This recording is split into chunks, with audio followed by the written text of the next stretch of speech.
Did you guys get a notification that it's been live streamed? Yes. Yep. Okay, perfect. All right. Hey, everyone.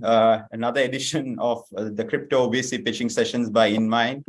And we have an amazing talent pool of startups this time.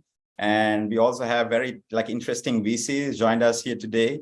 And for those who are actually new today, and this is the agenda, this is how it's going to be. So we're going to start with the VC introductions, and then we will move on with the startup pitches, which is the best part. So the startup pitch is going to be 5 minutes each, which is a hard stop to be fair for all the participants. And then following with that, 2 to 3 minutes of Q&A from VC, where we actually expect our VCs to ask the hardest questions from our startups. And also, they can actually provide feedback, because we really want this to be quite collaborative. And fundraising is not just about pitching and then raising funds like Shark Tank, but it's much more like a feedback loop that you work with, with a lot of introductions, right? And let's keep it open. And those who are watching us on YouTube right now, please shoot your questions in the chat. Our team can actually direct it, and then we can ask it from the founders as well. And if you want to be recommended for more content like this, related to Web3, please subscribe and like this video so the algorithm can push to others as well. And with that being said, I'll just start by giving the mic to our first VC who joined, Casper. Please give a quick intro about you and your fund, please. Hi guys, I'm Casper and I'm representing Invido Fund, which is an ecosystem fund for Avalanche. And we've been investing across different verticals, but mostly just to boost the Avalanche ecosystem. Amazing. Thank you. And your Blizzard Fund as well, right? You're part of?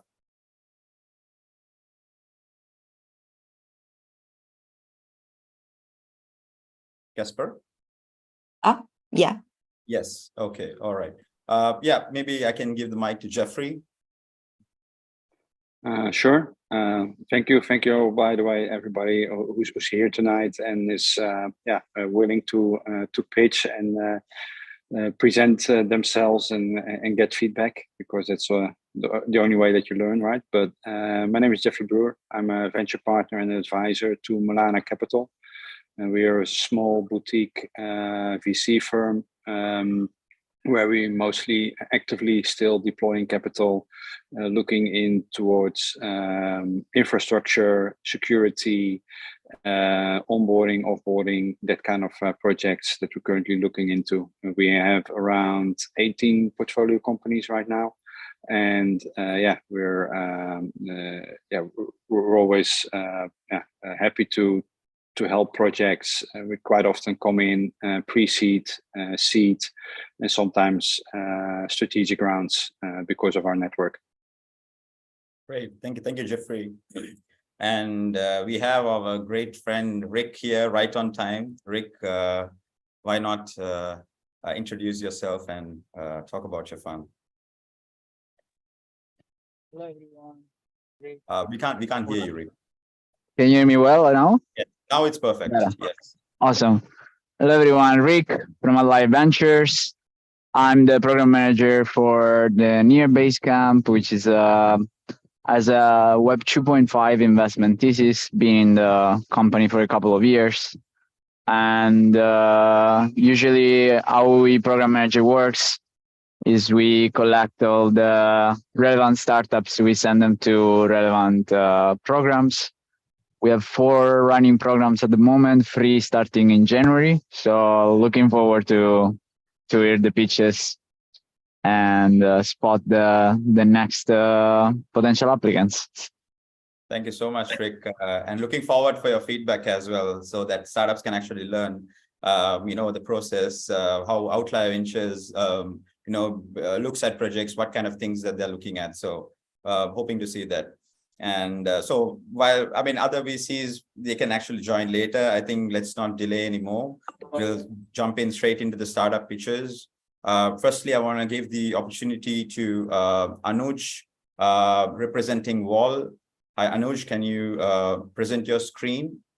And you can start your 5 minutes pitch. I will time it. and I will let you know when it's 5 minutes. Okay. Thank you. Thank you. Hey, everyone. This is Anuj. I'm founder of Wall. Wall is a portal to Web3. The simple thing is that just like every cycle, a new set of people keep coming into this space. I think a lot more of people want to come into the space is now coming not just as traders, but as users of different platforms and products. And for them to get into the space, it's essential that they go through the whole learning bit about what is it, and then actively participating in each of these projects. And so to help all of that, what essentially we have done is built out a mobile first onboarding platform, which takes in a very simple approach of like starting with social and have curated content and quizzes through which people learn about different projects and then participate in these projects as completing tasks and then earning these rewards and participating in these ecosystems. And this idea is something that we have firsthand faced and understood, that community building is a complex problem with many different moving pieces and traction happening across different stages of the project. So that's what we help projects with, from setting up those learning modules to participation paths. And when projects do not have those tokens, we kind of establish different mechanisms through which they can participate, and we help them with distribution. So far, we have done more than 120K wallets, did about 350K tasks, distributed 25K plus rewards, and have a weekly active user base of 5K plus. We've helped over 50 plus projects do this, and we take a top-down approach in going into market for this. Comparing to some of the other projects out there and like something like Galaxy and Layer 3, we've kind of take a very simple thesis that Hook protocol, which is basically focused on an Indonesian market, has 5 million downloads and has a 500 mil cap market valuation. And we based out of India, targeting a mobile first vernacular language and 40x the market of Indonesia. We want to be that mobile first application which actually onboards a bunch of people into crypto. We eventually plan to make this into a protocol where all of this is automated, and anyone who has distribution, not just a platform like ours, but influencers who have been key part of giving distribution, can become part of this questing business model and be an active contributor. And we are an 8-member team. We have experience of building products before. My co-founder has previously done ICOs. We have raised 1.16 million previously from Woodstock, Dragon Rock, and Better. Some of the top founders like Sandeep and Aniket Jindal have backed us. Currently, we are raising a seed round of 1.5 mil. Largely, this would, and we are a very lean team with like a low burn rate, and we kind of preparing ourselves for sort of being at a TG at Q3 2024. So yeah, that's roughly our project and like our roadmap, and we can talk about it more in the Q&As. Wow, I mean, Anuj, it was only three and a half minutes. I think it was great. It was very much on time, and it was easy to understand what was going on. So kudos from my end. Maybe I'll open up the questions. Maybe Jeffrey, Rick, Casper, any questions to Anuj, please?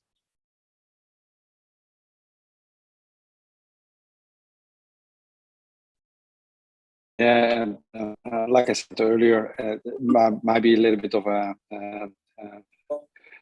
an unfair advantage, because I know Anuj pretty well. He was in the previous Graviton cohort that I run as a program manager. That accelerator just finished, so I know the product well. But Anuj, can you tell me a little bit more about the current traction? Because as we know, onboarding projects, Web3, etc., is a challenge right now. So can you tell me a little bit more what you've done and achieved so far? Yeah, absolutely. So we have done about, we have a total active user base about like 120K total wallets, and then a weekly active user base of around 5,000 and 50,000 monthly active user base. We've worked so far with about 50 plus projects. Typically, the use cases have been some of the projects, including like top level across spectrum, from gaming to wallets to even ecosystems like Shardium. Now we're working with OKX in kind of getting their traction into India. I think one of our key advantages has been the distribution, where we are focused on Southeast Asian and specifically in the Indian market. We all know it's a big opportunity, and I think there's a simple quizzing Web2 application has way more distribution than any other Web3 application as of now. And I think that just speaks to the potential of what it is. And roughly, we've done about, sorry, just one more thing I missed out. Roughly, we've done about $25,000 in revenue with a take rate of 10 to 15%. Okay. Okay.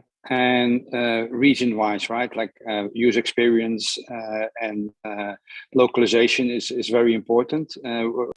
Your current project, in which regions does that you see the most traction of your product? Yeah, so most of the traction is in the Southeast Asian market, specifically India, Indonesia, Vietnam, and a little bit in China, Russia, and Ukraine. So here, but largely like Southeast Asian market contributes to more than 40-50% of our traction.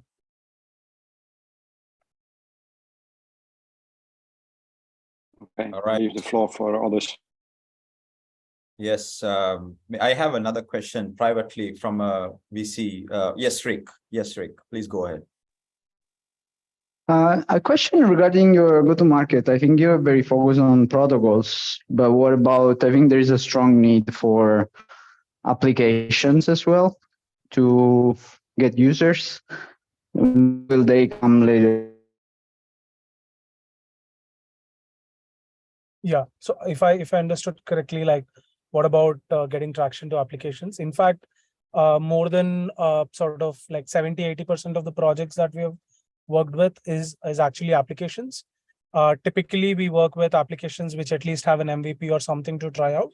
Although there are a few projects which has worked with us at the pre-product level to get sort of just engagement and traction in their Twitter and Discords and things like that, but it effectively works most for, say, one of the example is Strive is an NFT utility platform, which has used as Wall to get kind of their testnet launch and get engagement just pre-mainnet launch.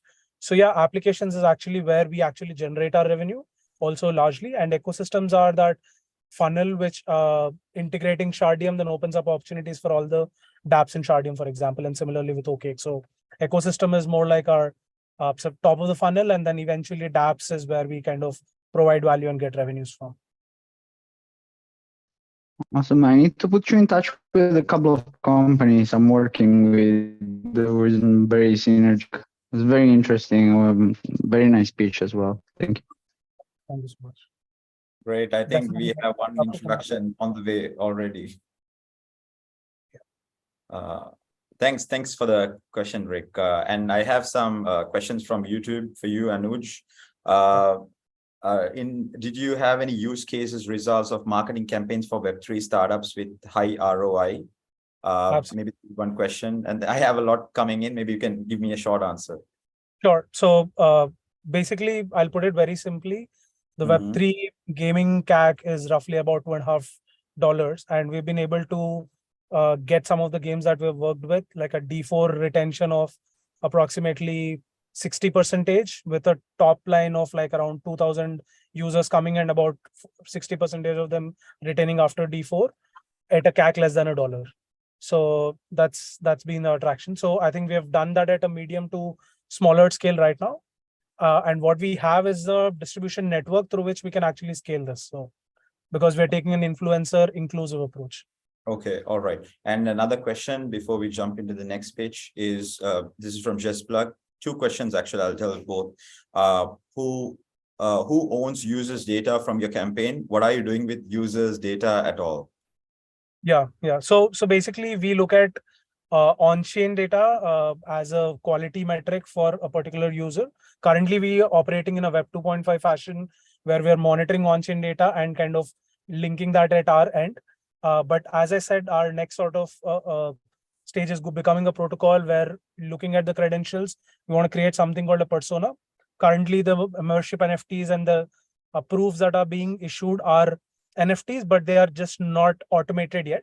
So our next step is to kind of go into a decentralized fashion where all of this happens automatically, and that's where we're sort of have in our Q1 24 plan to launch an incentivized distribution network. Okay, all right. Thank you so much, Anuj, for answering the questions and great pitch. I think the rest will follow up with introduction. So let's. Thank you for the opportunity. Yes, you're welcome, Anuj. Next up, we have Beaver Wallet, Alexei Nibolsin. Alexei, are you ready? Yes, sure. Let me open my screen. So can you see the pitch deck? It's loading. It's loading.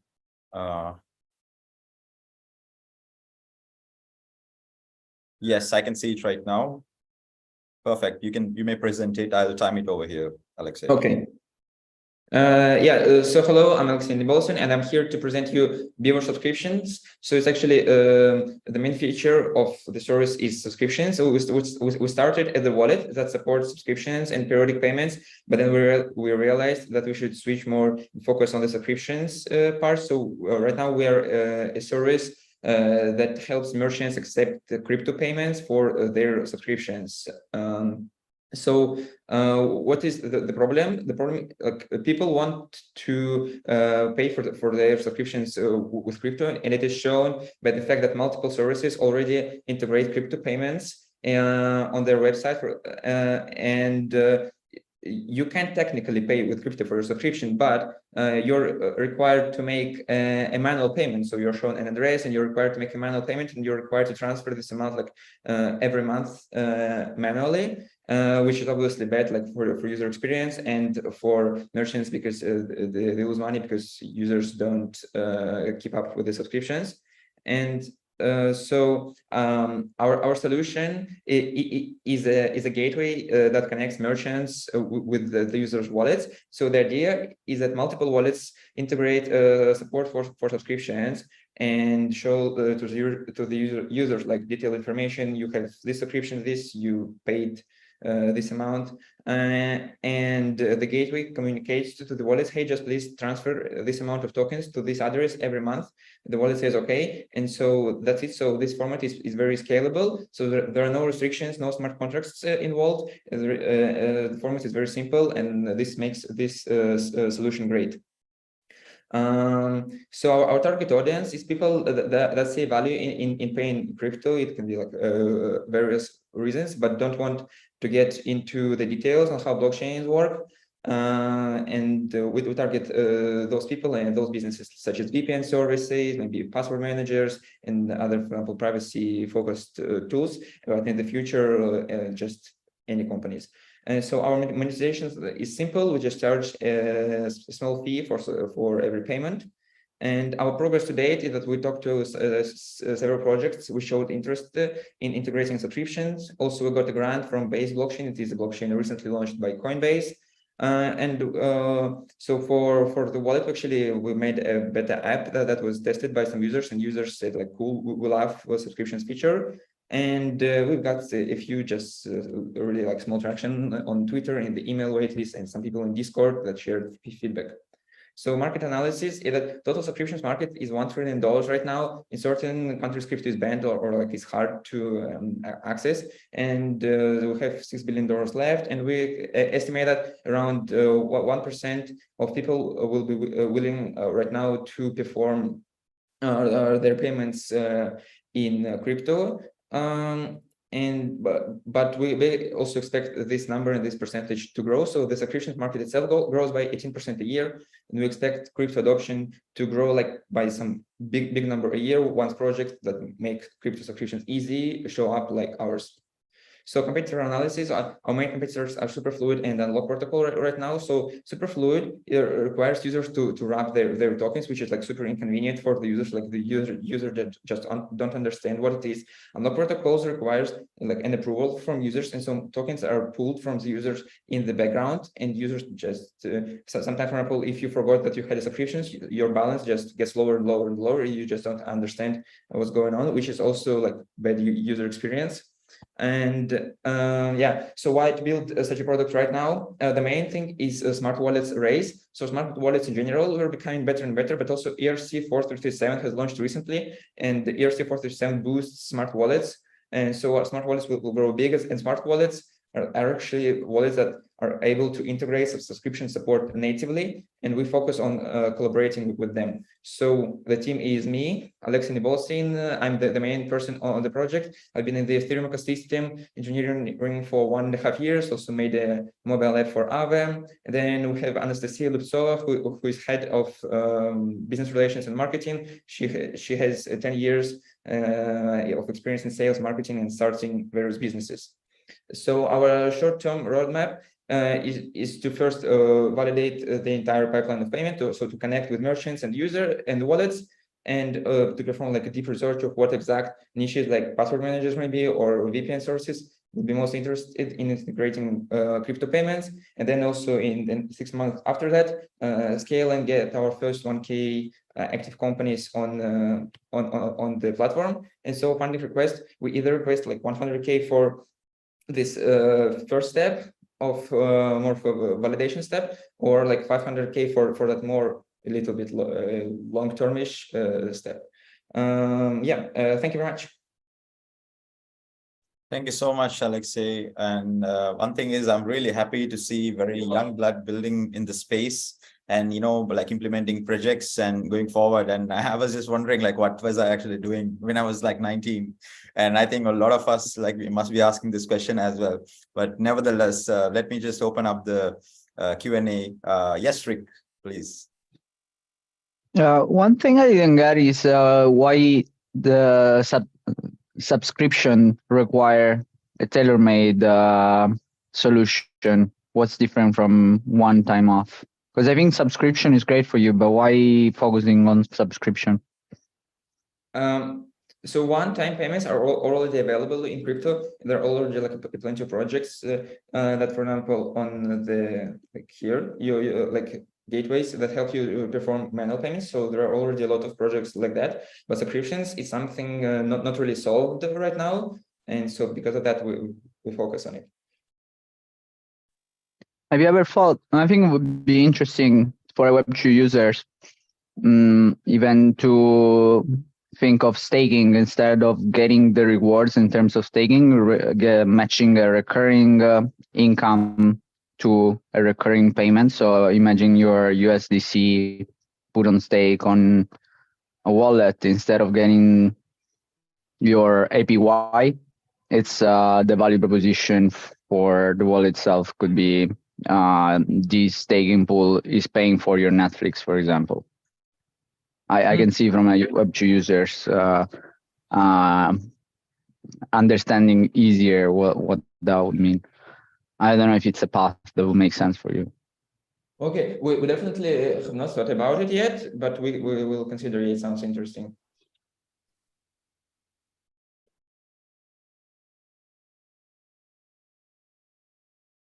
Thanks, Rick. Jeffrey, Casper, questions or feedback? Yeah.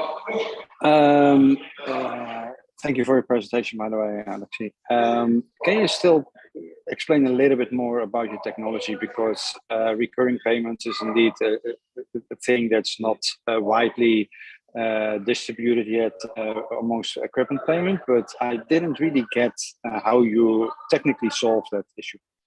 So the long-term idea is that wallets integrate as subscriptions natively, and so there is a format. So sometimes you connect the wallet to dApps like to Uniswap and others, and there are like just methods. There's interface via which like wallets and dApps communicate, and so we develop a new interface that will be supported by gateways like ours and wallets. And so gateways like ours will say to the wallet via this interface, please transfer like a certain amount of tokens to these others, and then wallets handle it however they want on their side. And so that is a long-term solution. But for now, we will also plan to support just payments via approvals, which is obviously not as great from the user experience point of view, but we will support it because we recognize that like only very few that like wallets will support this new system gradually, and it will take years to gain mass adoption. So if I understand that correctly, basically what the end goal is that a wallet would integrate your system. They give one-time approval on it, and then when the merchant requires a new payment, it will automatically be approved because there was a one-time fiat given on that transaction, right? More or less, yeah. But one of the cool features also is that it's not something specific to our gateway. So the idea is that we develop a common interface, and then other companies might create also similar gateways. And so that there is also greater incentives for wallets to implement the system, because multiple, it will be and the idea that it will be an ecosystem of gateways that will interact with the wallets in this format. So it will not be limited only to ours. However, we are the one to start it. Okay. As you probably know, because you came from a wallet direction, right? Making there are a lot of wallets there, but making revenue from a wallet is a challenge. So what are you going to give the wallets in your business model? Because I didn't see that. What are you going to give the wallets to as a revenue sharing? Because that's I might have overlooked it, but I didn't see that in your business model. Yeah, I didn't mention it. So the idea is that our target wallets are smart wallets, yes, wallets that are based on smart contracts or on ERC 4337. And the idea is that every subscription payment is a transaction. And so in every transaction, wallets can incorporate a small fee, say 0.1%. That will not really affect the users, but will be good for wallets, especially if wallets offer a feature to pay gas in ERC20 tokens, which is becoming quite popular right now. So using that feature, wallets get more transactions, and on every transaction, they can earn a small percentage. And how are you going to prevent that the merchant is going to drain my wallet by every 10th of a second request a payment from me?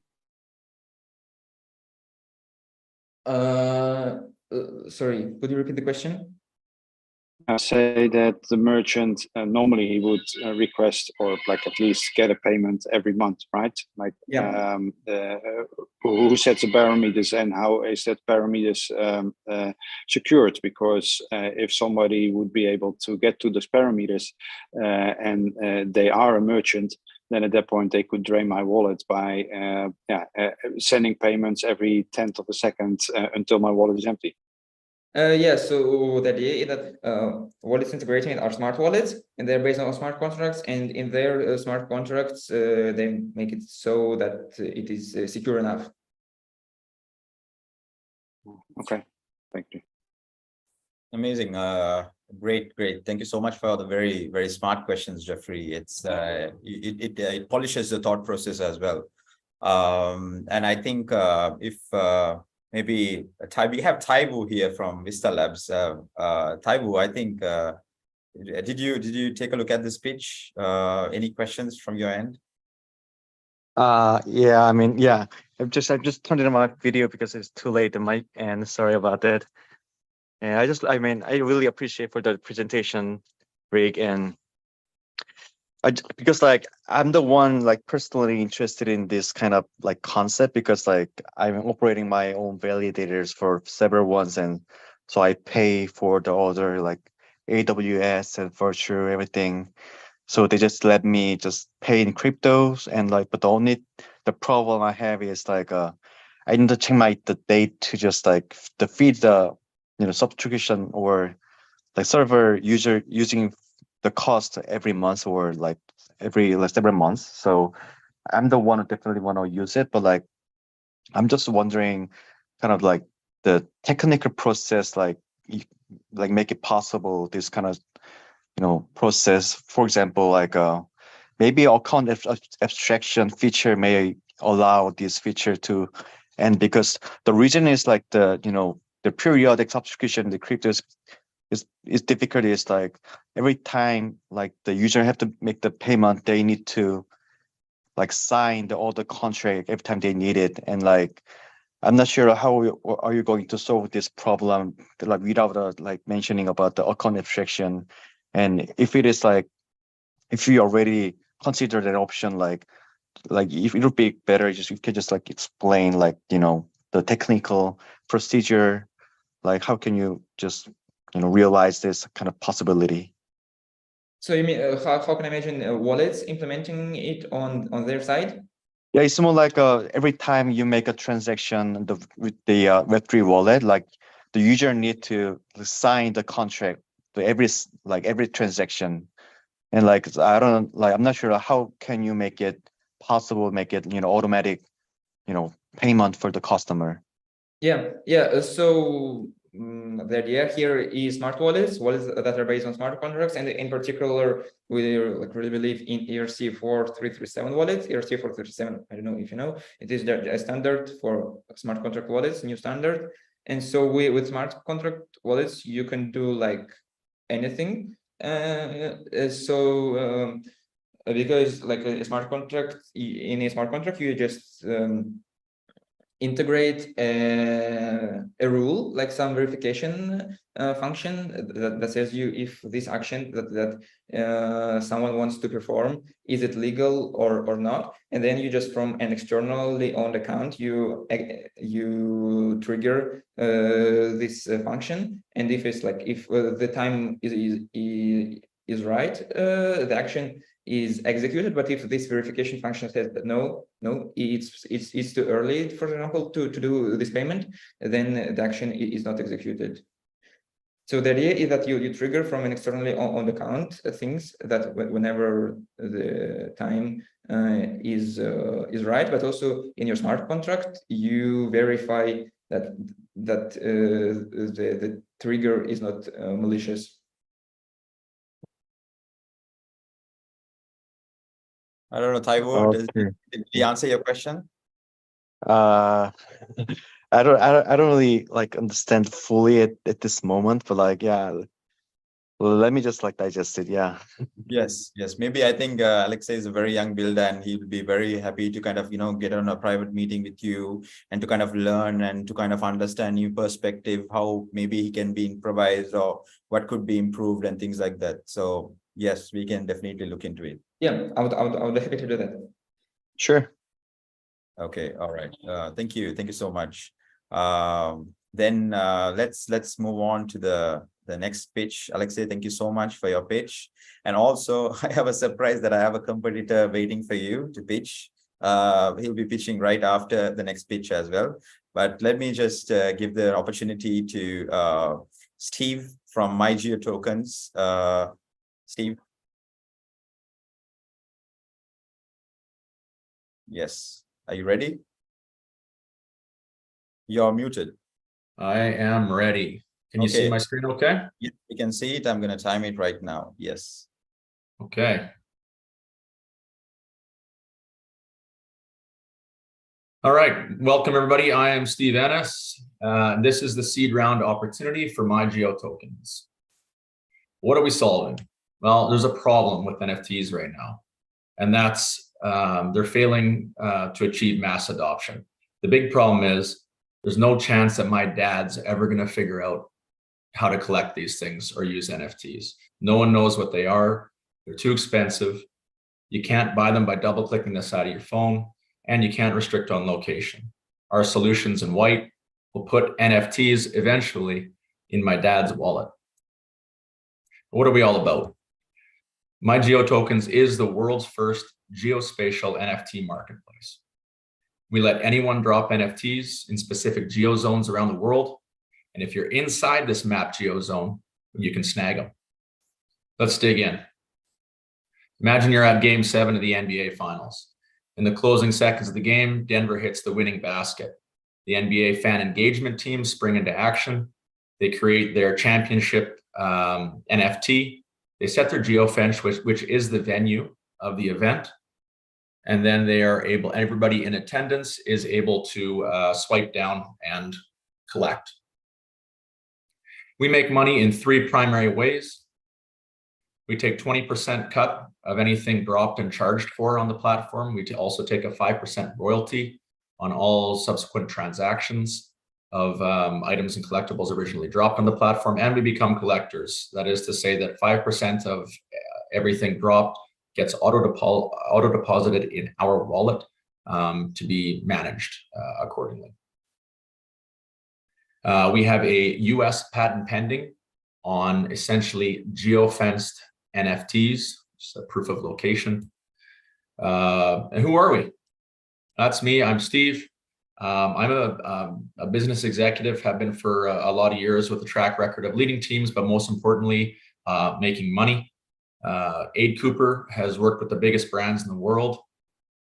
He's a brilliant design and creative mind. Daniel Verico is our dev partner. Robot Sea Monster, their Web3 gaming company out of San Francisco.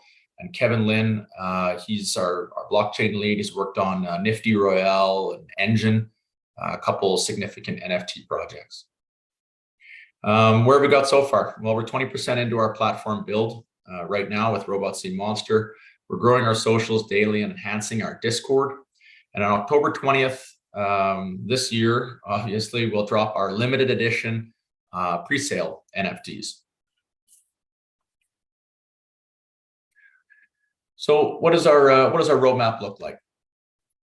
Well, we want the platform to be built by January, 100,000 users by early April, more money raised, and heavy marketing efforts gets us to 1 million users next fall. And we'll do a drop for the Super Bowl in New Orleans in 2025. That's our BHAG, our big, hairy, audacious goal. So we have a B2C and B2B go-to-market strategy. For B2C, we're dropping NFTs at the top 100 tourist destinations in the world for people to snag. For B2B, we're partnering with events around the world to create a more interactive and immersive experience for their customers. And this is our primary method of onboarding users, is event collaboration. But let's think about it. So what if the traditional bobblehead became an NFT given away as LeBron scores his 37,000th point? What if the standard concert t-shirt became a limited edition world tour NFT that you could sell for 4 times what you bought it for? And what if at the celebrity PR event at the Vegas nightclub, you could snag an ultra rare luxury NFT? Is anyone else doing this? Well, what's happening right now is that NFTs are being given away at locations through the scan of a QR code. And MoonPay actually just partnered with a company, like a community company out of New York, to kind of create a scavenger hunt through New York where you'd scan QR codes. But the issue here is they're missing the proof of location piece. They're missing our IP. And as a result, there's no way to ensure that these QR codes aren't being shared around. So our ask for this seed round is $500K for 10% equity. We're seeking investors with a background or interest in experiential marketing, events and promotions, or geospatial technologies. And we plan to spend it like this. Thank you again for your time. Would love some questions. Thank you so much, Steve. I think dropping geolocated NFTs on a lot of crypto events could be like a really next move that it can actually, do a lot of things as well. I can already think of a lot of things, but I'll give the chance to our VCs here. Jeffrey, Taibu, Rick, yeah. Casper. Steve, questions. can you go back to your timeline? Nope.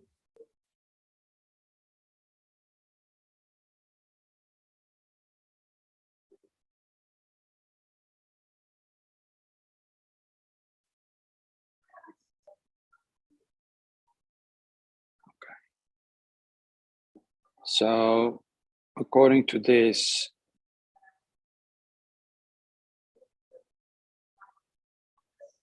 you will be ready in June 24 for a Series A rate of 10 million for 20% equity. That's the next step after we get this one. Yep. Yeah, platform's got to be built in January. Once the platform's built, we already have a list of events that are eager to collaborate with us. That's the easy part of this whole thing. We're not looking for POs. We're looking for collaboration. We're providing an additional revenue stream. So it's not hard to get events, and there will be a certain component of virality of this whole thing as well. But yes, the first 100K users are mapped, and once that happens, I do believe that the Series A is possible. How much revenue are you expecting from those 100K revenue of 100K users? Total revenue of about 1.5 million, and into our pocket about 400,000.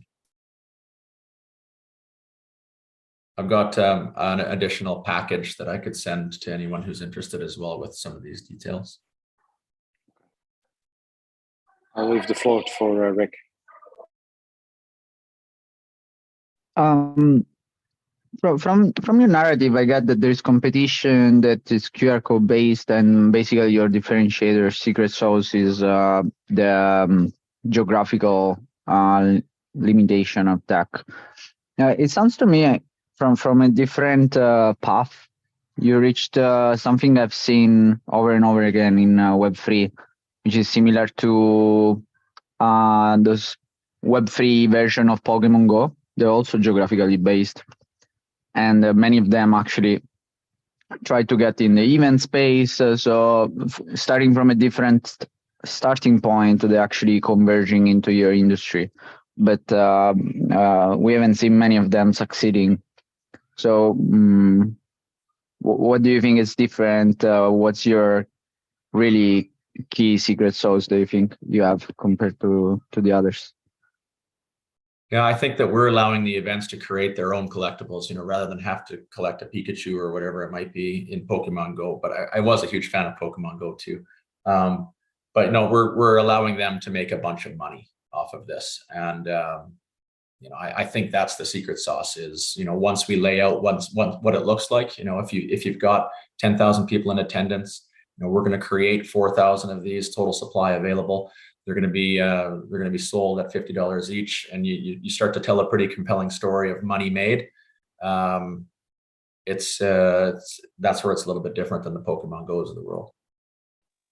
So your key differentiator relies on your connections and access to events compared to the others.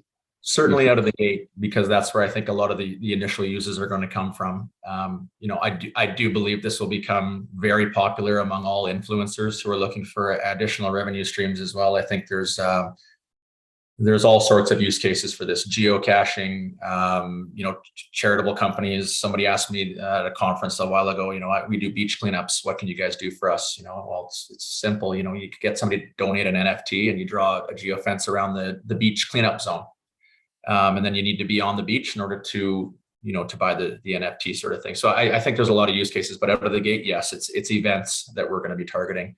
And, our strategic differentiator would be our IP, I think, is our actual, our geofencing proof of location.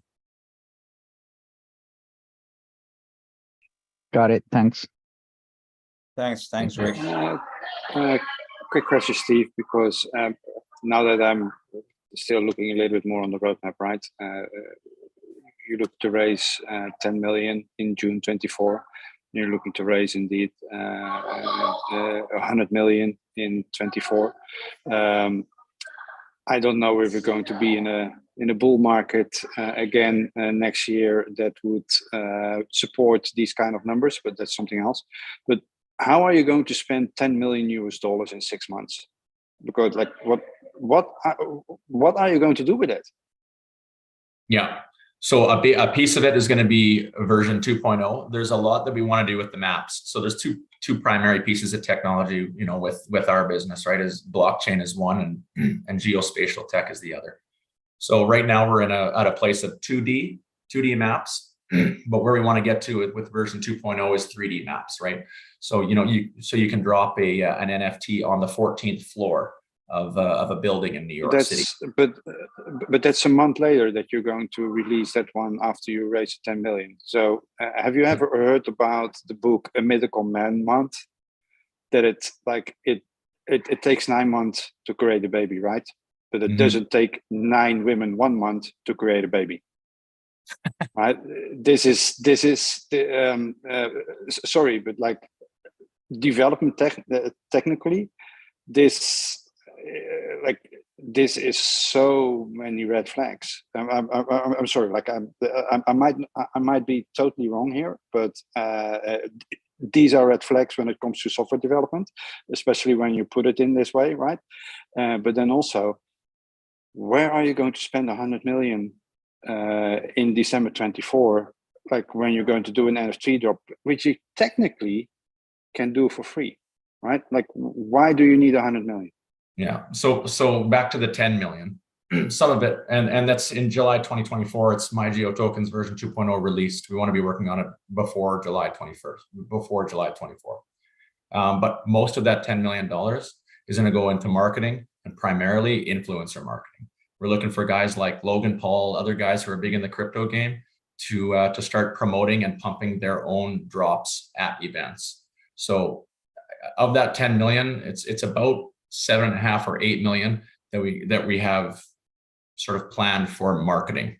And the 100,000, the Series B raise, I mean, I haven't really mapped that out as accurate. I'm more thinking about the 10 million right now, but this is a logical next step for a business who is building in the bull, I believe. You are aware that KOLs are relatively on the fire right now. So yeah, you might have a challenge that even if you come with $1 million to a Logan Paul in July 24, that he even doesn't want to take it at that point, right? So you might want to look at your strategy there, because if that 10 million goes to KOLs, an investor doesn't like that to hear. An investor wants to invest into intellectual property. An investor likes to invest into something that they can, if everything goes wrong, turn into something else, or sell the assets. If you're going to spend the $10 million on KOLs, even if it's just half of that, right? That's throwaway money for an investor, because you cannot recoup that. So you might want to look into that if you really are serious about doing this, and how you're going to frame that narrative. Okay, yeah, good point. Thanks, Jeffrey. Thanks, Jeffrey. This is what we really want, like very honest kind of, feedback, so that it can be actually used to reiterate and then improve the product. I have another question from YouTube.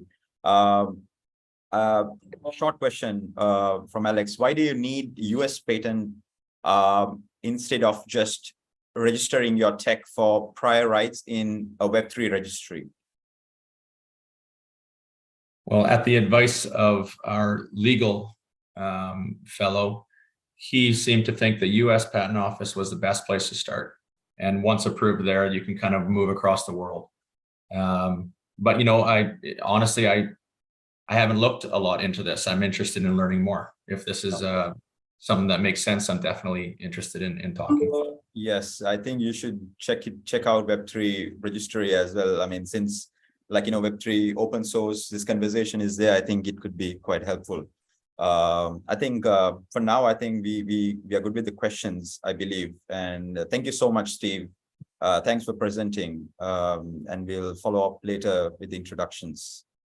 Thank you. Yes. And now I give the mic to Konstantin, representing Yoki Finance. Konstantin, can you present your screen? I will. Yeah, hello, Bill. Hey. Give me a second for that. Yeah, sure.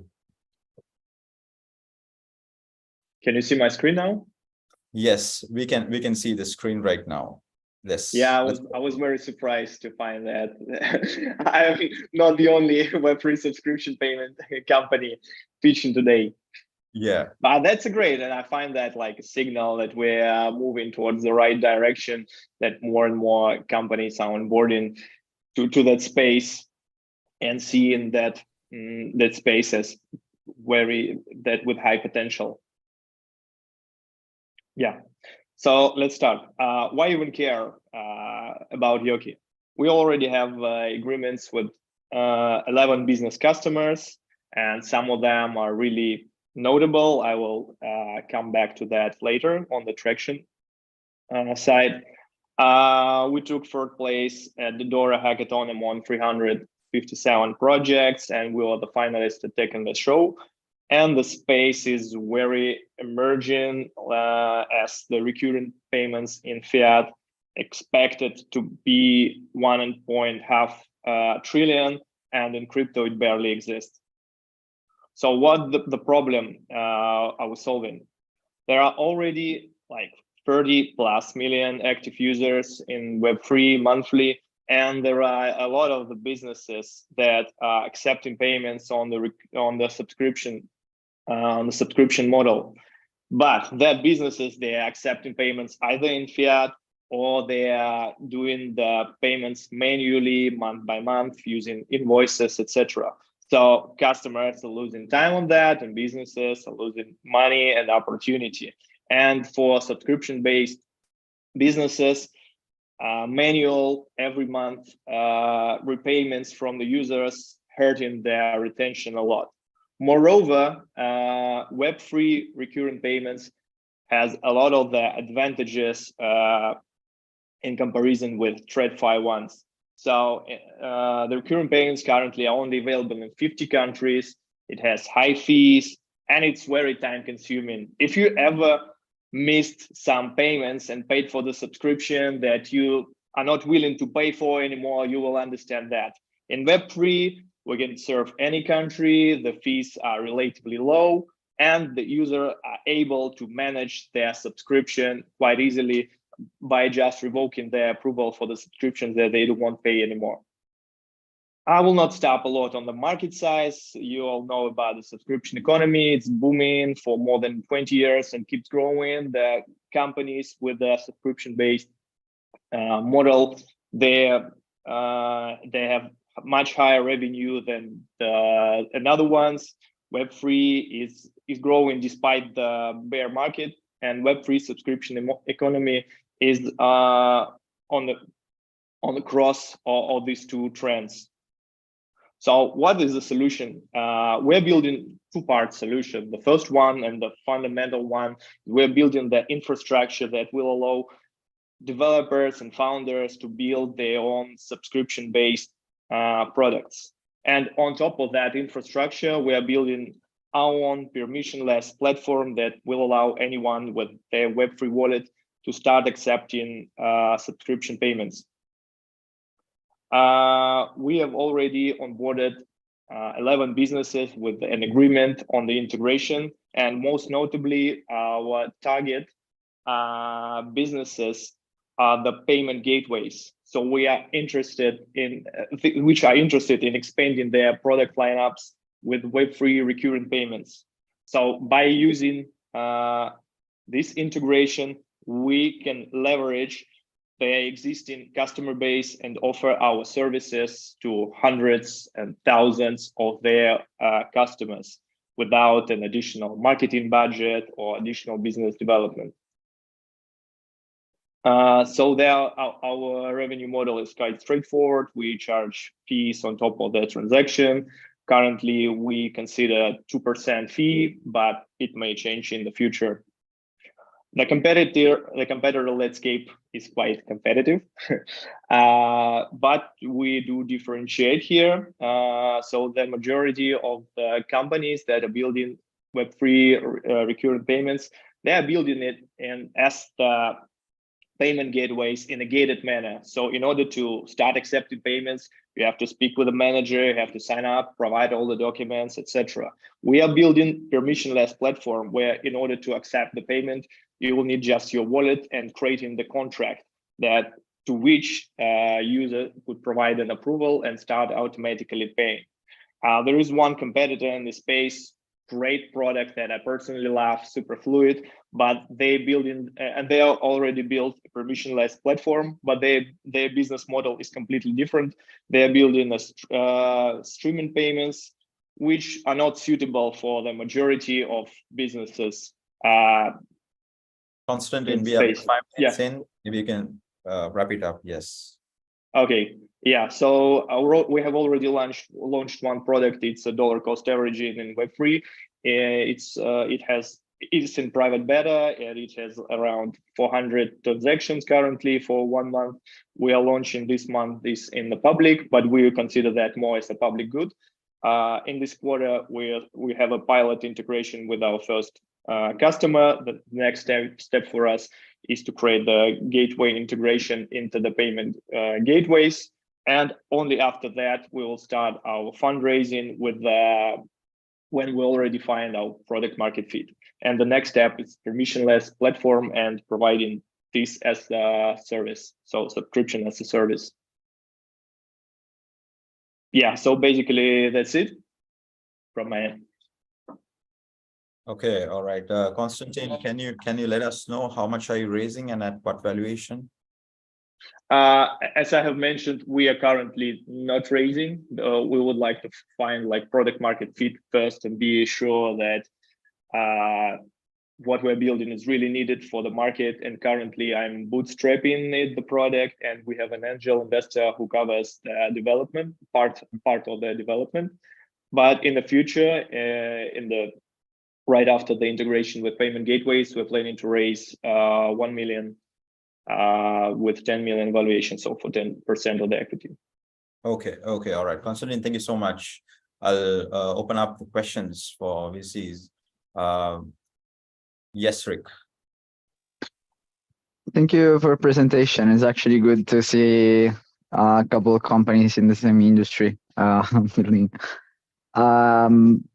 My question is, just to clarify, is basically this is a solution that you see for Web3 companies that want to have a subscription model. So they, so far they didn't have the technical solution to implement that for Web3 users, because there must be people that are willing to pay in crypto, correct?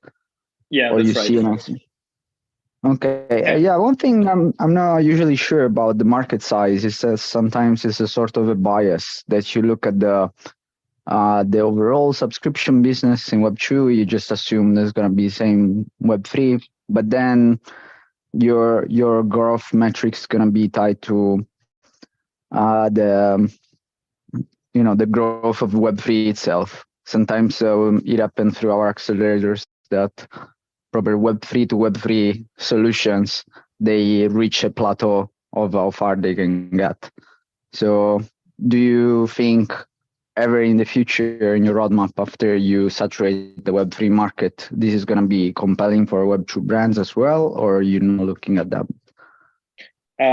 That's a great question. I do agree with you that we are tied with the overall growth of the Web3 market, and we are pandering to the Web3 audience, at least at the first stages, and saying that we would, onboard billions of users is just, really a fantasy in the space. But there are major steps that are happening with an account abstraction, and we are account abstraction powered solution that will make onboarding users in the space much easier. For example, on our side, the users does not have to pay fees for every payment. So we paid on behalf of them using relayer system. They don't have to pay the gas fees and the native tokens. So the process is becoming easier and easier for people to get onboarded. And for businesses outside of that, 50 countries that could currently accept recurrent payments in TradFi, for them that's a vital solution that will allow them to start accepting payments. So they will make everything possible to onboard people into that, because that's the only option for them. Got it. Thank you. Thanks, Rick. Taiwu, Alexei. Yes, Alexei. Yeah, I was curious if you could maybe, as a person building kind of same product, I was curious, how do you handle the subscriptions under the hood? Like, what is your approach? The approach is the following. So, merchant, or it could be a business or a private individual, connect the wallet to the platform and create the smart contract, which is a subscription, subscription tariff plan, the subscription plan, and user coming to the platform, having the link to that particular subscription, is providing the approval from the wallet, and the funds automatically deducted from user according to the schedule and according to the data that is inside of the smart contract. Yeah. So then, how does it integrate with account abstraction? Like, what does it have to do here? As I have mentioned, first of all, in order to pay for, generally in crypto, user have to pay gas fees for every transaction. But in our case, the whole process is automated, and we use in a layer to pay gas fees on behalf of user, and we're using like additional micro steps, like providing the ability to create a contract and pay for that in non-native token, but into any ERC20 token, and potentially even we will be able to abstract the whole concept. So the user will have to just confirm that he would like to pay and to accept that subscription, and the whole process will be automated without any on-chain interaction. Yeah, great. Thank you. Thank you, Konstantin, for the answer. I have a question coming up on YouTube. This is something that I really wanted to ask as well. So this is an open question to you. You were listening to the pitch before. What's the main difference with the first subscription startup, which is Beaver Wallet, Beaver Subscription, and Yoki Finance? What's the main difference that you see from your opinion? I didn't understood completely like the Beaver model. How do they achieve not having any approvals from the user, no confirmation? But our model is we are building the permissionless platform. It will be similar in a way to Patreon. So you come, you create the plan, and you share it with your community, you share it with your customers, and your customers could start paying for your content, for your businesses, etc. So it's a permissionless platform. And in terms of the business and in terms of the traction, we have some agreements with quite notable partners that will allow us to get onboarded in front of hundreds and thousands of businesses that are already accepted single, or I don't know how to say it, like traditional crypto payments. Yes, thank you so much, Konstantin. And one thing that I want to address here is like, even though you guys are already in the space and you're like building on this, it's very interesting for us who are watching to see two startups who are actually building the space, and we are educating ourselves as well in this subscription industry and what's the kind of technology which is existing right now.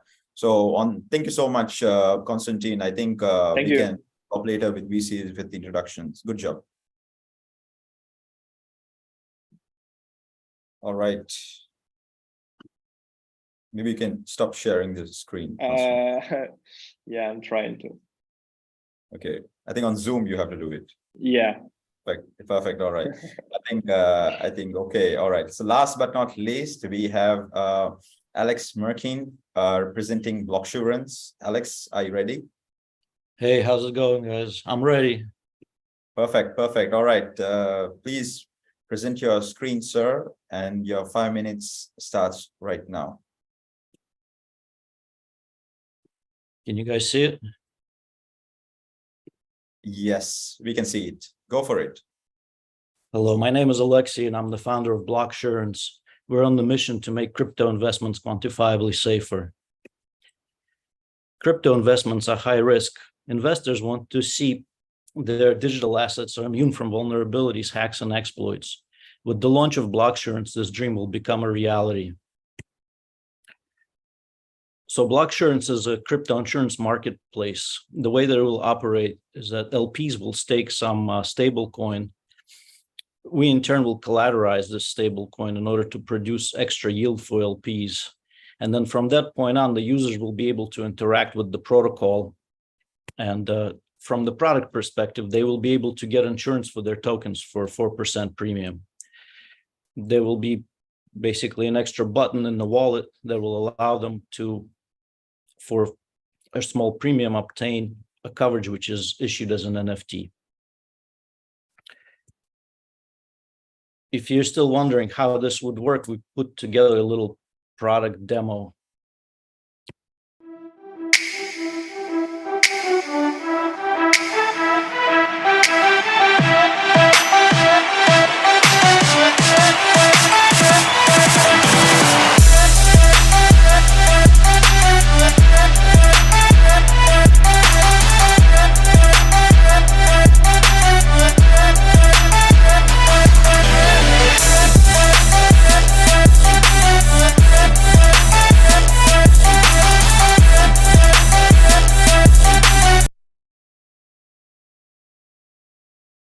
So the market size obviously is 1 trillion, and in year one we plan to attain 100 million in TVL. This might seem like a lot, but at the same time, our average policy size is supposed to be about $20,000, which means we only have to onboard about 5,000 clients in year one to make this a reality. The transactional revenue profile will consist of commissions from the pools, commissions from the culturization, and some secondary royalties from the NFT secondary market. So our go-to-market strategy, basically in phase one, we will target the community and airdrop. In phase two, we will release the wallet and work on the partnerships. And in phase three, we'll be scaling. In terms of partnerships, these are the people that we're targeting. All of these are designed to basically improve our bottom line and achieve faster go-to-market, or faster scaling, I should say, rather. So the competitive landscape in this space is fairly young. Most of the competitors are Series A, no later than Series A, and we will be trying to outrun them using our features and the architecture of the protocol itself, which scales much better than the competition, in our opinion. The timeline, basically, we're trying to get to TGE, which involves, airdrop pump and community build. Then beyond that, we will be looking to get to the IDO and exchange listings with the official product launch somewhere in the middle there. In terms of tokenomics, the protocol is running as a DAO, so these are fairly standard DAO tokenomics. We will not be doing a public sale. We'll just be doing an airdrop and going straight into the IDO, IEO listing scenario. These are the investment rounds, so to say. And we've put together a solid team, a lot of experienced tech veterans with a lot of product launches under their belt, digital product. And we also, Toby is the CFO, so our financial model is pretty tight.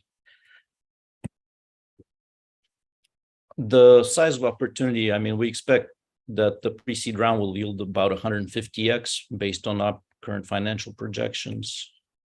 And we're raising 500K with the early entries at 20% safe SAFT.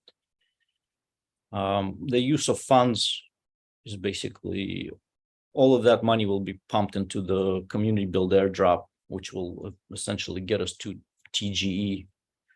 And some reserves for market maker use in case we decide to go straight for the IDO after the TGE instead of doing a seed raise. But basically, this is pretty standard stuff. And that's it. Thank you. Thank you, Alex. Thank you for the presentation. And I think it will be interesting. I want to hear Jeffrey's, because Jeffrey has invested in a similar project in this industry, correct, Jeffrey? Yeah, I know the industry well. I'm very close to one of the projects that are mentioned on the competitor sheet. So let me ask you a question, Alex. If you're going for 100 million TVL, you will be, if you know, you could look up every TVL of every project mentioned in the competitor sheet, right? You will be like by far the top one when it comes to TVL, right? So why do you think the others aren't there? It's difficult to say. I mean, obviously a lot of this boils down to what they charge for the premiums, right? So in our case, I mean, specifically in our case, we charge a 4% premium, which means that on the 20,000, we estimate that an average policy size will be $20,000, right? So we only need to land 5,000 clients to get there. And I think it's realistic considering that last year, you know, if you know the statistics, $86 billion was lost on the $1 trillion market to fraud and hacking and et cetera, right? I mean, obviously last year was kind of one of those years that doesn't happen very often, but still there's a lot of fear on the client side of things. People don't like to lose money, you know, and I mean, and we have the CAC basically allocated in the budget to be able to pursue 5,000 customers. So, I mean, obviously like the TVL here is like a little distorted because the TVL means that we have liquidity to back this many policies, right? But in terms of how much the user pays, the user actually only pays about 4% of that, right? So there's a bit of a distortion there in perception, I think, also. Yeah, let me ask you a question. Like where I live in Hong Kong already many years, but like we have public buses, right? Double-decker buses that are driving around, and they have seatbelts. Yes. And I always ask that question, like when people are like, do you sometimes use the bus? Yes. Do you ever put on the seatbelt? No. But it's there, right? It's security, right? And it's there. It will cost you nothing, but nobody ever wears the seatbelt. Why? It's a calculated risk, right? People don't think it's going to happen to them, right? So the challenge is, especially in the crypto market, where the whole market is based upon risk. Yeah, you're taking a risk. You're buying a coin that can go to zero tomorrow, that can go to like 50% of what you bought it for tomorrow, but it can also go to 100x tomorrow, right? All the people in the crypto industry are risk takers. The challenge is to get them to buy an insurance. And getting 5,000 people in this industry to buy an insurance, I really want to hear your go-to-market plan at that point, especially if you want to reach that within a year. No, of course. I mean, it's challenging, but the crypto, what makes it an easy sell is that the market's so volatile, very volatile, right? So, I mean, when you just get into the crypto industry, right, or when you just get into and you just bought some tokens, it's one thing. But it's another thing when you already have, like, say, $500,000 and you realize how volatile the markets are. And this is when maybe you're going to start thinking about buying some coverage, right? But when you have something to lose. And a lot of people do have things to lose. And obviously, I mean, it'll be a challenge, but we have about a $50 customer acquisition cost allocated in year 1 and 2 for acquiring these customers. And we think it's doable and realistic, especially if we partner, especially if our partnership kind of strategy works and we have exposure to people like, you know, Fireblocks and ChainUp that have access. I mean, obviously, you probably know the statistics, but basically Fireblocks powers half the backends of all the exchanges, and another one is ChainUp. So I mean, if we can get this kind of exposure to through partnerships, I think on a global scale, it would be really easy to get 5,000 customers. Okay, I'll leave the floor to others. But obviously, I mean, you'll have to leave that challenge for the team, right? You'll see if we can do it. Oh, sure. Like I would say, like, please prove me wrong. That's the only way that I can learn, right? So hopefully you succeed, and then you can come back to me and buy me a beer and say like, hey, you were wrong, and we are now here. So like, I love to be wrong because it's the only way that I can learn. Which out of curiosity, which of the competitors are you involved with? Neptune Mutual. Oh, you're from Neptune? Are you with Neptune? Okay, yeah. I am not with Neptune, but I'm advising them on certain things. They're doing very well. They're doing very well. Thank you. I think thank you so much. It was a very insightful conversation for us to watch as well. So very good on that. And maybe Rick, Taiwu, any questions for Alex?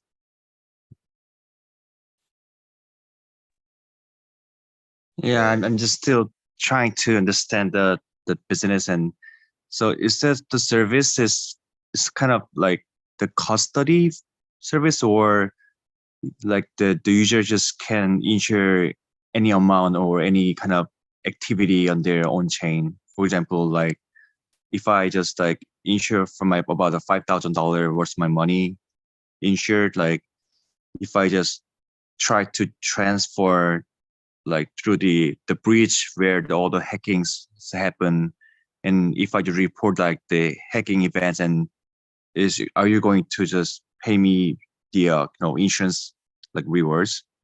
Is that how it works? Well, to be fair, I didn't really explain how the backend works, so that's probably why you have this question. Yeah. The protocol itself, it's non-custodial by nature, meaning we do not take your tokens. So like if you had to, because some protocols basically require a custodian, right? So you have to give them your tokens. We don't. In the way that works, it almost works like options. You just come to us and you buy an option.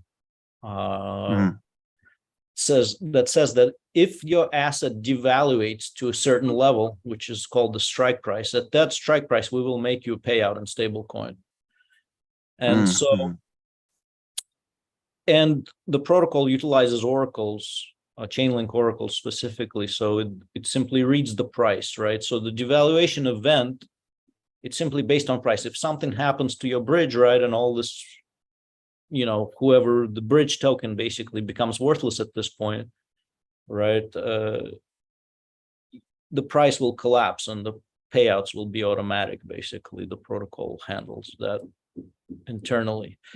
Now, on the wallet side, the reason that the user product is kind of integrated with the wallet is just simply easier to go to market that way. People are familiar with wallets. They know how they work, right? And so for us to release a wallet, it would be much easier to showcase the protocol. It's really more for show. Let's put it that way. Has nothing to do with custody. I hope that answers your question. So it's like kind of insurance against the price movement. Like, am I correct? That's right. Yeah, because any kind of collapse will basically result, right? Any kind of protocol manipulation, any kind of serious, fraud will result in token price collapsing. So essentially, we don't need to kind of make a decision why the token price collapsed. We're just ensuring it from collapse, and that's it. So because it's not the case for in general, like fashion market, but like in crypto, like, after, since the last bull cycle, like the most of token price collapsed like to the like negative 90% from their peak. And in that case, maybe like most of your customer may just request the, like what's that, the money for the insurance. Like in that case happen, like how could you just like, you know, cope with the kind of catastrophe in the market? Yeah, I mean, the liquidity is fully backed. Basically, what that means is we have all the money that's necessary to pay out no matter what happens. It's collateralized basically 100%. So in an event of a particular token price going to 90%, the Chainlink oracles will basically trigger the payouts and users can simply collect their money. Because the way that it works is that it's like the user gets an NFT, and that NFT basically is a key that essentially unlocks the vault that contains the stable coin that they need. When so it's like if I insure about like $5,000 of my own, and you have a $5,000 also as a collateral, like, is that correct? Right. So that's right. Okay, so I mean, like in that case, like, I mean, if there are, I mean, if the protocol is so successful and like there are a lot of people to try to use this protocol, and maybe like several $100 million maybe needed to just to back up the all the insurance policy of the customers.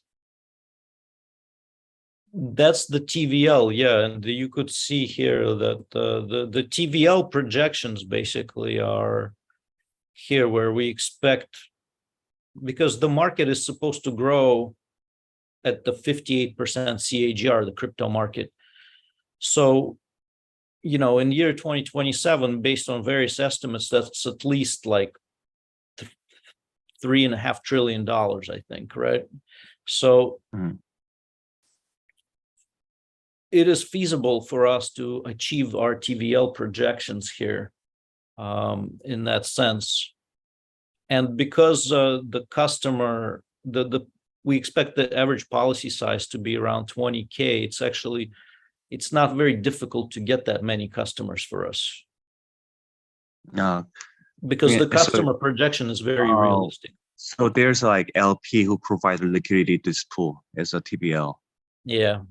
But like actually 4% is pretty high for the users of the protocol, but like maybe 4% is not very high for the liquidity provider.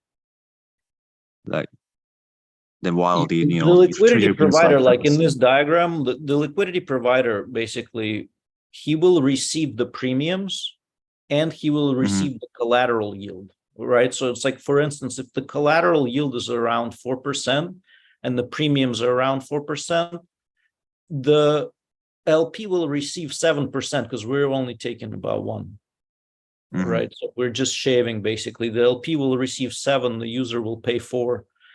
Our financial model is pretty tight. I mean, obviously there are ways that we could improve it. Like, for example, like if we did have an insurer license, we could deploy like an efficient use of capital where we wouldn't have to back all of this liquidity, back all of these insurance policies with actual 100% of liquidity, right? But it's kind of like down on our roadmap to kind of improve the efficiency. I mean, we need to get some backers on board and form some of these partnerships in order to kind of improve on the model, let's put it that way. But the way that it stands right now, basically, we're keeping a quarter of the premiums, right? So the premiums at 4%, one of those is going to us, and then on the collateral we're shaving like very little, like maybe 0.15% or something like that, just to get extra revenue in there. Hope that answers it. Yeah, my last question is like, so I believe this is kind of credit default swap model in here. So it's like the liquidity provider is just buying a CDS kind of option or kind of like instrument. And then, like, if the like the bad event happening in the crypto market, and like the price collapse, and so in the credit default swap market, CDS market, like the spread like went up crazy, like to just keep the premium for the liquidity provider. For this case, like 4% is fixed here. So, like, if all the LP is trying to withdraw their money, like the customer like kind of automatically like expire their contract, or all the like liquidity providers locked in the 4% like kind of forever as long as the No, the liquidity provider is locked in until the expiration date of his. It's kind of like, you know how on Uniswap you can choose what price range your liquidity is trading on. Well, in our system, you can choose the expiration date for your liquidity, and the market maker basically will not sell anything beyond that date against your position, right? So basically, the LP, he's coming in and he's staking essentially, like whatever he staked, he can't take it out until the expiration date. Right, and in order to offset his risk profile, he needs to choose a lot of tokens, right? So, like if, for example, we would start out with something like 100 tokens, right, and then in year 5 we'll have like 2,000 tokens. And the way that the system is set up now is that the LP can choose which tokens he's willing to back, right? So each pool for each token is an individual continuous running pool. All right, and when he enters into this pool, he chooses an expiration date, and his money is locked until that expiration date. Now, right, if that pool basically gets claimed upon, right, so it'll basically blow up, right? That position will blow up, right? So it's in order to offset his risk profile, he needs to basically diversify between multiple pools, which is what the platform provides, and we don't dictate which specific pools he can choose on his own, basically, right? So there's no, like some platforms, when you enter into their liquidity pool, you basically are forced to support all the tokens that they support, right? So they just have a splitter, right? And you enter into one pool, and then from that point on, you're in it. In our case, it's not the case. We're going to have multiple tokens, and the liquidity provider will basically have to, on his own, diversify his risk profile, because that gives the biggest amount of flexibility in terms of what can be achieved for them and for us. Okay, I just like, heard about only 5 minutes like pitch from you, so like I just have a really short opinion about the system. So I mean, I believe like it's better to have a dynamic premium system rather than just fixed to 4%. Because like, it really depends on the market condition all the time. And it really depends on the crypto you invested, like, I mean, it can be like Bitcoin, but also it can be a kind of the, Pepe coin. So like, it's my kind of suggestion, like I can give you. Thank you. Well, yeah, well, check out our source code. I mean, our source code is on GitHub. You can play with it. It's actually, the premiums hypothetically are dynamic. It's just, we haven't really fully figured out at this point. Are we gonna update them in real time, or are we gonna let somebody else do it? Because it gets complicated, right? So like, for example, if you go start a pool, because you can hypothetically start a pool, right? If you, for example, wanted to back some coin or whatever, you could come on there and start a pool. And if you started a pool, then who's in charge of updating the premium, right? So there's a lot of questions that are kind of, they're not pivotal, but they're kind of detailed deployment questions that need to be answered on a kind of case-by-case basis. Let's put it that way. Yeah, it's really complicated. Yeah, I agree. Yeah, thank you. I mean, it's interesting to listen to the conversation as well, but we have quite a bit of a time restriction constraint. So I think maybe later on, maybe I can facilitate an introduction between you guys, maybe jump on a call, and then we can later, follow up with that. And I believe, Rick, you had a question, I believe, yes? Yeah, it was just a short question in terms of, you were mentioning the wallet being more a way to basically your content to interact with the users. In one way, I would suggest, the wallet suggests the idea of custodial, and the other into was to also double check if you want to go that way, because it's also a sort of a barrier to onboard user, because everyone has 10, 20 wallets. They don't want to interact with one extra app. If you have a service that can be you can interact via partnership, integrating with other tools. Usually it's better, especially if you're very optimistic with your onboarding. Account for that friction you're introducing by having the wallet to interact with your service. I don't know if it's something you have thought about. Yeah, I mean, for sure. I mean, honestly, the only reason that we are even deploying our own wallet is just for show, right? It's like, it's much easier to showcase your product when you have something, right? But I mean, our go-to-market plan is a lot more capital efficient if we just integrate with partners, right? Because they already have thousands of clients, and integrating one button into their product is very easy. Right. And for us, we would save thousands of dollars on the customer acquisition cost if we did that. Yeah, exactly. That's how I see it. Like, don't close the opportunity to integrate into someone else. There's many other products they wish they could have that position. You have something that could integrate into other. It's great that you pursue at the same time, keeping in the wallet, but people able to interact with your service via others. It would be interesting to see in a pitch deck as well, like the integration roadmap in terms of the partners you're integrating with.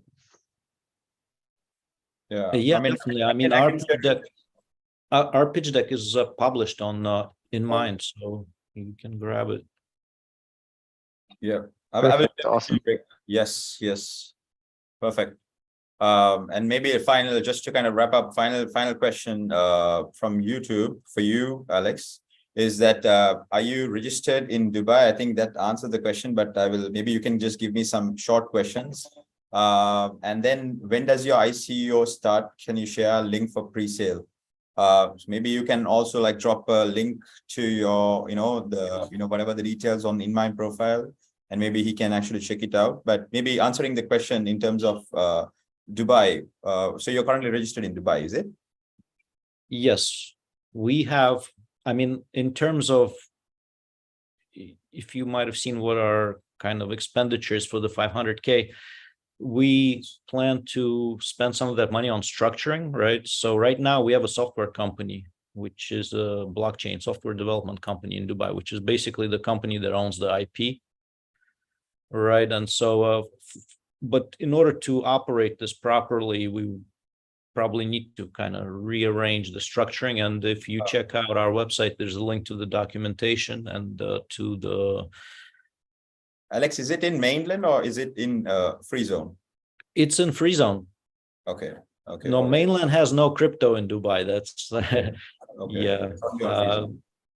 I'm in the free zone, and basically we're giving the investor the choice of where the holding company is going to be, right? So we don't specifically have a preference. There's zones here. Yeah, it was just a question from YouTube anyway. Yeah, I hope that answers the question. But anyway, thank you so much, Alex. It was we educated ourselves on this industry as well. So thank you so much. And I think we have come towards the end of the session. Thank you so much for all the VCs who joined us today and all the startups. And I think later on, we will share your InnMInd profile. So make sure that all information is updated. So because we make sure that like the profile has all the information like team, traction, your pitch deck and everything. So it's easier to kind of go into the InnMInd profile and get all the information versus individually like asking for data room and following up. So on that note, I think I'll see you all in the next session. And thank you so much for joining us today and have a great weekend. See you guys. Take care. Thanks for having me. Thank you. See you. Thank you. Bye-bye. Bye, Jeffrey. Bye, Taibu. Thank Bye, you. Rick. See you.